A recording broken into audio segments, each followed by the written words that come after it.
അങ്ങനെ നമ്മുടെ ശ്രുതി മീരയോട് സംഭവിച്ചതൊക്കെ പറഞ്ഞു കൊടുക്കുന്നുണ്ട്. എന്തായാലും നമ്മുടെ മീര പറയേണ്ടത് ഇനിയെങ്കിലും ശ്രുതി കള്ളത്തരം ഒന്നും പറയാതെ ഒതുങ്ങി കഴിയാൻ പറയേണ്ട. ആ സമയത്ത് നമ്മുടെ ശ്രുതി പറയേണ്ടത് എന്തായാലും ഞാൻ സച്ചിയാണ് ഇതിനൊക്കെ പിന്നിൽ. എന്തായാലും ഞാൻ സച്ചിയെ വെറുതെ വിടാൻ തീരുമാനിച്ചിട്ടില്ല. അവനെ ഞാൻ കാണിച്ചു കൊടുക്കാം, അവന് ഞാൻ നല്ലൊരു പണി കൊടുക്കുന്നുണ്ടെന്ന് പറയുന്നുണ്ട്.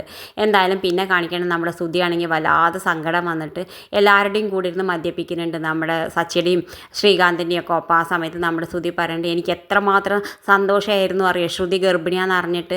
ഞാൻ വല്ലാതെ സന്തോഷിച്ചു. ഞാൻ ആ കുട്ടിയെ സ്വപ്നം അടക്കം കണ്ടിരുന്നു. ആ കുട്ടിയെ കൊഞ്ചണ പോലും താലവിളിക്കണ പോലും ഭക്ഷണം കൊടുക്കണ പോലെയൊക്കെ ഞാൻ സ്വപ്നം കണ്ടിരുന്നു. എല്ലാ സ്വപ്നം അവൾ ഇല്ലാതാക്കി. ഞാൻ എന്താ ചെയ്യാന്നൊക്കെ പറഞ്ഞിട്ട് വല്ലാതെ വിഷമിക്കുന്നുണ്ട്. ആ സമയത്ത് നമ്മുടെ സച്ചി പറഞ്ഞിട്ട് ഇനി അമ്മയ്ക്കാണെങ്കിൽ വല്ലാതെ ദേഷ്യം വന്നിട്ടുണ്ട്, ഇനി അമ്മ ഒരിക്കലും അവളെ ഇങ്ങോട്ട് കയറ്റില്ല എന്നൊക്കെ പറഞ്ഞിട്ട്. ആ സമയത്ത് നമ്മുടെ ശ്രുതി പറഞ്ഞിട്ട് എനിക്കും അവളെ ഇങ്ങോട്ട് കയറ്റണമെന്നില്ല, എനിക്കും ഈ കാര്യത്തിൽ അവളോട് വല്ലാതെ ദേഷ്യം വന്നിട്ടുണ്ട് എന്ന് പറയുന്നത് നമ്മുടെ ശ്രുതി. എന്തായാലും പിന്നെ കാണിക്കണത് നമ്മുടെ രേവതി പൂ കൊടുത്ത് വരുന്ന സമയത്ത് അവളെ സ്കൂട്ടിയിൽ നമ്മുടെ ആൻ്റണി ഇങ്ങനെ പിടിച്ച് നിൽക്കുന്നുണ്ട്. ആ സമയത്ത് നമ്മുടെ രേവതി പറയുന്നുണ്ട് കൈ എടുക്കാൻ പറയുന്നത്. എന്തായാലും നമ്മുടെ ആൻ്റണി കേൾക്കുന്നില്ല.